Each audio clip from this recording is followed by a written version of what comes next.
Cuba authorities criticized the upholding of the economic blockade imposed by the United States at the 60th anniversary of its sanctioning.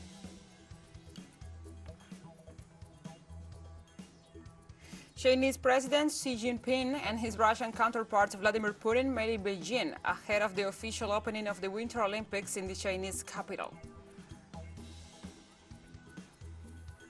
In Ghana, West African leaders began an open emergency summit to address the latest coup in the region.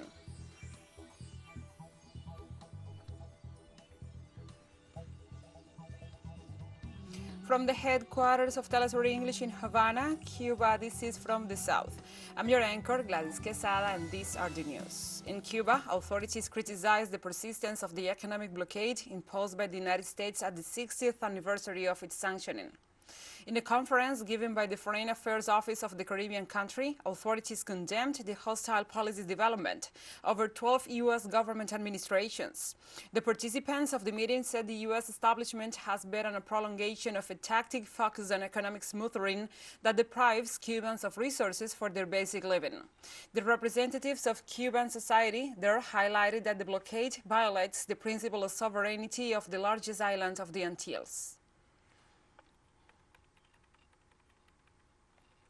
I don't know. The fact that we cannot engage in economic relations with other countries is an obstacle for building an economy of our own, or having a sustainable economic project. That's why we can't carry out all of the initiatives we are set to do. And it is because of this that we are being violated, even the right to decide on what we want and don't want to do. It is a matter of sovereignty. That's a fundamental principle in any state.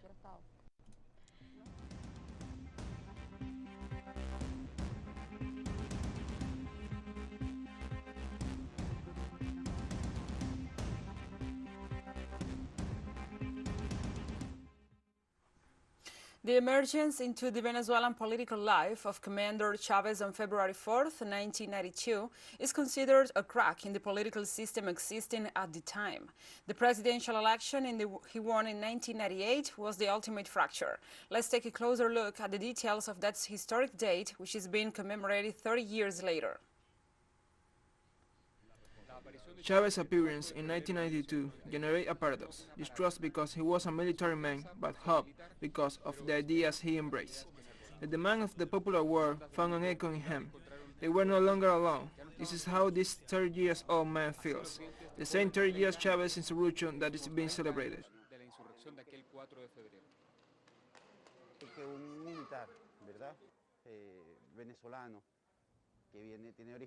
That a Venezuelan military man who has indigenous origins, who is black, who comes from the countryside, has taken an initiative for democracy within the country is an impact for our parents and grandparents, and we young people, reading in history and seeing the actions of this comrade, decided to give him our full support.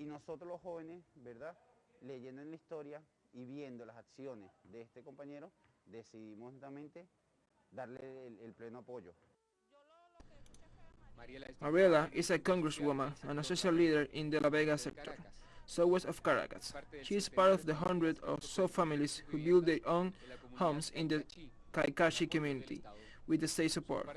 They are part of the dense social fabric that sustains the Bolivian revolution, but she was not always a Chavista.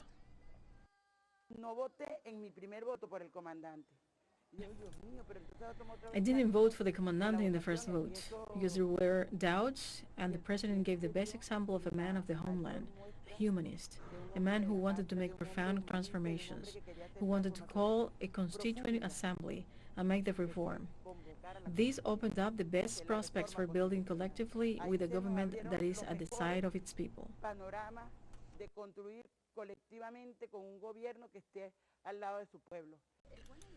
This farmer is developing urban farming in the Venezuelan capital.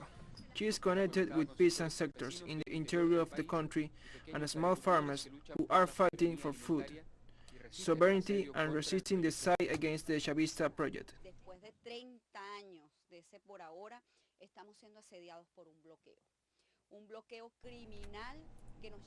After 30 years, we are being besieged by a blockade, which makes us be strong. And we resist by being the avant-garde, by being in the front line of the battle. We are in the avant-garde with research, with production, being persevering, setting an example to combat all the failures and mistakes that were made. are made and may continue to be made. For now and forever means insisting to move forward. Por ahora, para siempre. Y ahora en resistencia significa para nosotros insistir para avanzar. Chavez's insurrection is seen as a crack in a dam that contained the creativity and strength of the popular sectors. That dam cracked definitely in 1999, with the approval of the new constitution and the Bolivarian project. Leonel Retamal, TeleSUR, Caracas, Venezuela. Leonel Retamal, TeleSUR, Caracas, Venezuela. Thank you, Leonel, for this report. In Venezuela, the national government inaugurated the square of the anti-imperialist rebellion on February 4th in the city of Caracas. President Nicolás Maduro Moros presided over the inauguration ceremony at the commemoration of the 30th anniversary of the historic deed of the Bolivarian military uprising. The place pays tribute to the dignity of Commander Hugo Chavez, when on February 4th, 1992, he led the Ezequiel Zamora operation, whose movement has rooted in the struggles of the liberator Simón Bolívar.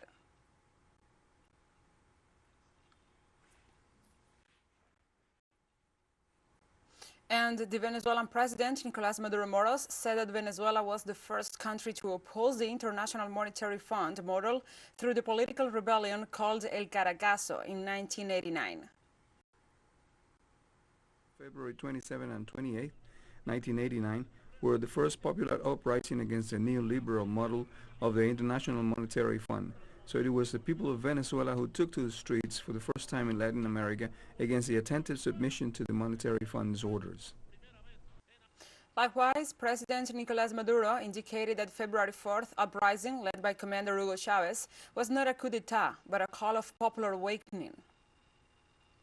Because it was not a military mafia that came to impose the economic interests of four multi-millionaires, or that responded to the orders of the United States Embassy, or that responded to the orders of the Great Britain or Europe, who were used to carrying out coup d'etat against the peoples, against democracies, and against constitution.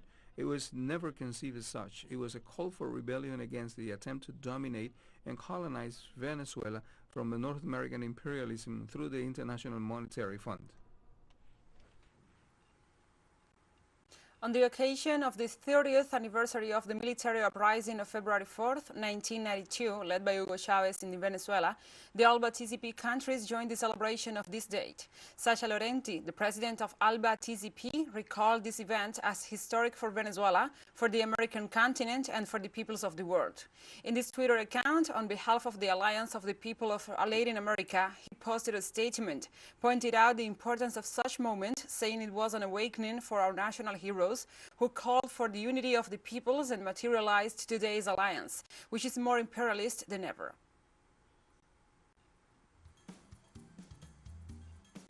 And we'll be right back after this very short break, so don't go away.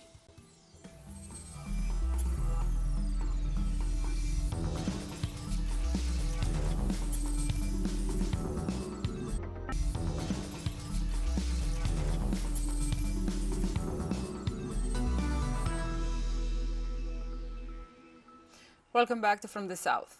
Chinese President Xi Jinping and his Russian counterpart Vladimir Putin met in Beijing ahead of the official opening of the Winter Olympics in the Chinese capital. In a joint statement, the two leaders reaffirmed their support for each other's foreign policy, while they also agreed on wider security issues. Both expressed concern over the AUKUS defense alliance, which includes Australia, the United Kingdom, and the United States. Both heads of state also discussed a variety of issues, including trade and business deals, cooperation in lunar exploration, and plans to create financial mechanisms to offset the negative impact of unilateral sanctions. Russian leader attended the opening ceremony of the 2022 Winter Games, joining dozens of foreign dignitaries, including other presidents. First of all, I'd like to thank you for the invitation to the opening ceremony of the Olympic Games. We know well that this is an enormous work. We're confident that our Chinese colleagues have accomplished it flawlessly, as it always happens here during the preparation of such large events. During his visit on Friday, Vladimir Putin held his country's unprecedented ties with China at a time of growing tensions with the West over Ukraine and other issues. For our bilateral relations, they are developing in a progressive way with a spirit of friendship and strategic partnership. They have indeed become unprecedented. It is an example of dignified relations who help to mutually develop and support mutual development. Argentine President Alberto Fernandez arrived in Beijing on Friday morning to attend the opening ceremony of the Beijing 2022 Winter Olympic Games and also the related activities. The Argentine head of state arrived in Moscow on Wednesday to formally start his tour of Russia, China and Barbados, where on Thursday he had his first official meeting with his counterpart from the Russian Federation, Vladimir Putin. After concluding his stay in Russia, where he stressed his interest in strengthening ties with Putin's administration, the Argentine leader traveled to Beijing with a packed agenda and meetings with the Chinese leader Xi Jinping.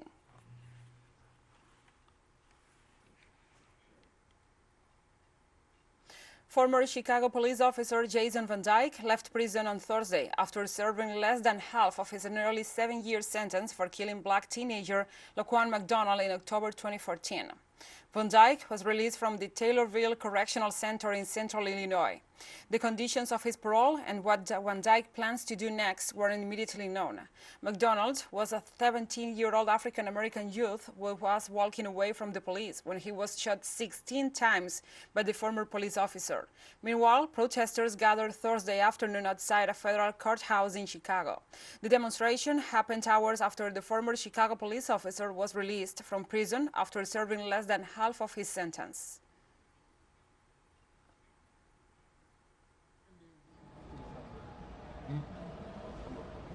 We're demanding a full-scale investigation and prosecution. Now, we also made this demand in 2016. So we're asking the Department of Justice to give us a status on it. We want to go forward with this. Under federal statutes, Title 18, Section 242, he can be indicted for murder, tried and prosecuted. And that's exactly what we want. That's exactly what we want.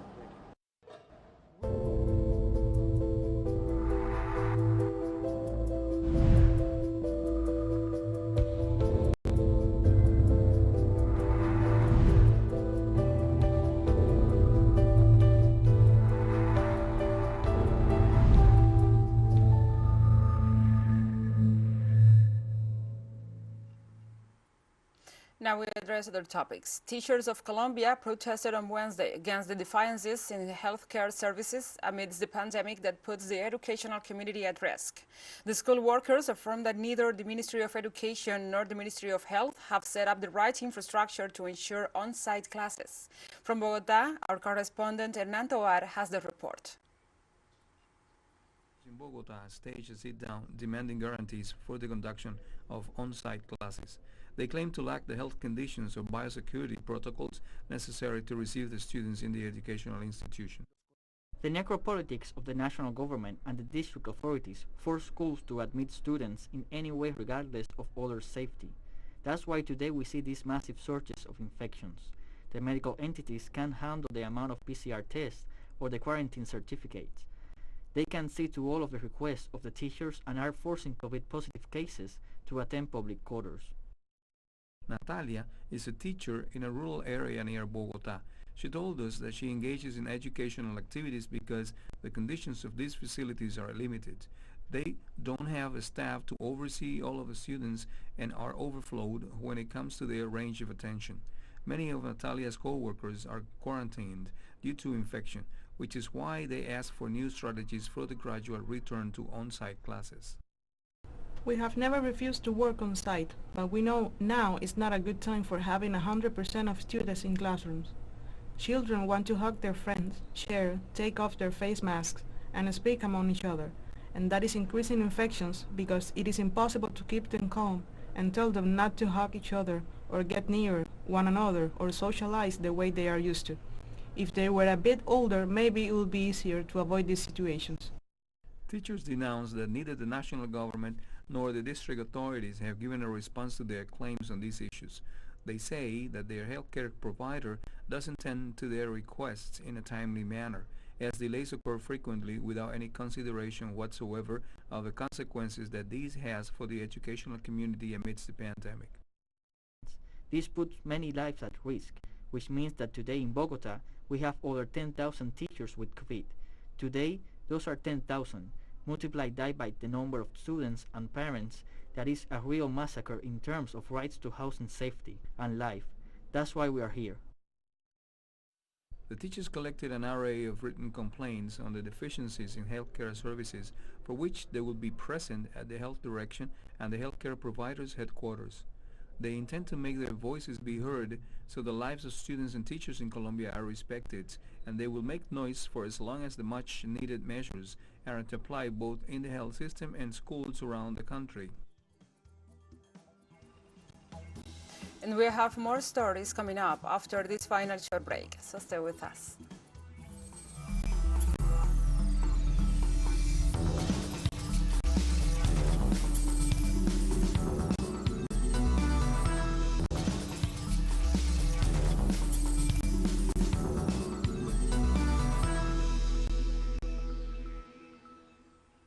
Welcome back. In Ghana, West African leaders began an open emergency summit to address the latest coup in the region. Emergency talks in the capital Accra were triggered after Burkina Faso on January 24th became the third member of the 15-nation Economic Community of West African States, ECOWAS, to be overtaken by the military in less than 2 years, which Ghanaian President Nana Akufo-Addo calls of grave concern in his opening statement. The spate began with Mali, where a coup in August 2020 was followed by a second in May 2021, and then Guinea, where elected President Alpha Condé was ousted last September. Adding to the region's turmoil, there is a matter of the attack on Tuesday on the president of Guinea-Bissau, Umaro Sissoco Embalo, stoking fears that years of efforts to steer West Africa towards stability and democracy are failing. The resurgence of coup d'etats in our region is a matter of grave concern. This evolution challenges the democratic way of life we have chosen. We need to stand firm to protect democracy and freedom in our region. On Wednesday, South Africa started its fourth national population census since the end of the apartheid. On the first night, census agents took the streets to count homeless people, including, for the first time, foreigners. The data collected on this once-in-a-decade population census will help the government's policy formulation and planning. It will also update demographic information as well as mortality and fertility rates and migration trends. Furthermore, census data will include education, income levels, and food security. South Africa is the most industrialized economy on the continent, which explains the large number of immigrants living within its borders that come from poorer countries. Maybe, I don't know, have some youth programs to empower us so that we could have jobs and like, you know, create jobs. Like general matric, exactly, like I have a matric, I've finished school, but I don't have anything to do. The reception has not been better than, it could not have been better. We have not been chased away, there's no hostility, given the fact that we are waking people up, literally waking them up from their sleep. We are happy with the reception. And today, Guinea-Bissau President Umaro Sissoco Embalo visited the scene of the attack on him in an attempted coup that left 11 people dead. President Umaro Sissoco Embalo survived a gun attack in the uprising of Tuesday afternoon, where 11 people were killed, according to the government of the West African nation. In his visit to the scene, he called on the people to stop the provocation and trust the investigation committee and the justice system. A military official informed that the army has launched a vast operation, including at the headquarters of the government, to find the commanders and protagonists of the failed coup. Say more at the moment, so as not to interrupt the ongoing investigation, which is managed by the Public Prosecutor's Office, and which will be carried out in complete transparency. I want people to stop provocation. We have to stop provocation in the name of self-defense. So far, no one has been charged. We have to trust the investigation team and our justice system.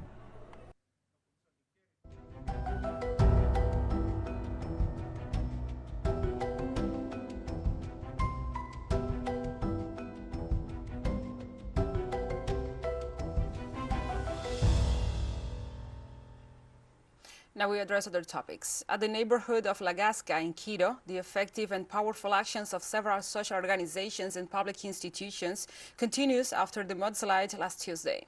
The situation is still unsettling. Official figures report 26 dead, 53 injured, and 10 people still missing. Machinery of the public entities are mobilizing and cleaning the debris in the lower part of the neighborhood, where the disaster hit the hardest. Members of the National Police organized the aid for the for the population, and the national authorities, as well as those from the central government, have set mobile hospitals, shelters with food, towels, and medicines for the affected population. The prefecture of Pichincha has already started the reforestation process of the area where the landslide started to counteract the impacts of the disaster.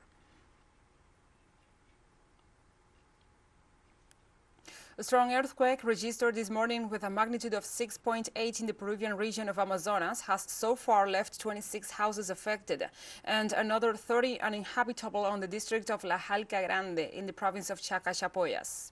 According to Yuri Coloma, director of the Regional Center for Civil Defense and Disaster Risk Management, in declarations to Agencia Andina, the official revealed that according to the preliminary report, there are 10 healthcare facilities that suffer damages in 5 districts, among them San Francisco de Aguas, as well as the municipality of the district of Hassan in the province of Bongará. According to the official, no deaths or injuries have been reported, and also said that the technical secretariats of the different local municipalities continue with evaluations. Peru is located in an area where approximately 85% of the world's seismic activity is produced.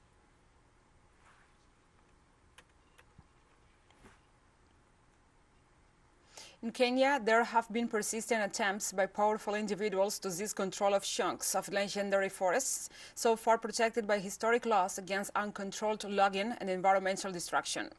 A proposal is expected to be presented in Parliament on Thursday that aims to radically change these protections by allowing politicians to determine whether public forests can be stripped and handed over to private interests. This means anyone wishing to alter forest boundaries to claim ownership of the land could lobby Parliament directly without needing the approval of the Kenya Forest Service, the KFS, which is currently mandated to review such bids. The amendment to the Forest Conservation and Management Act, reforms passed after decades of rampant logging, has been opposed by the Ministry of Environment and the Kenya Forest Service, the KFS, and has drawn significant community anger. And we have come to the end of this news brief. But remember, you can find these and many other stories on our website at telesurenglish.net. And also, if you feel so inclined, please join us on social media for all the latest news. We are on Facebook, Twitter, Instagram, and Telegram. For TeleSUR English, I'm Gladys Quesada. Thank you for watching.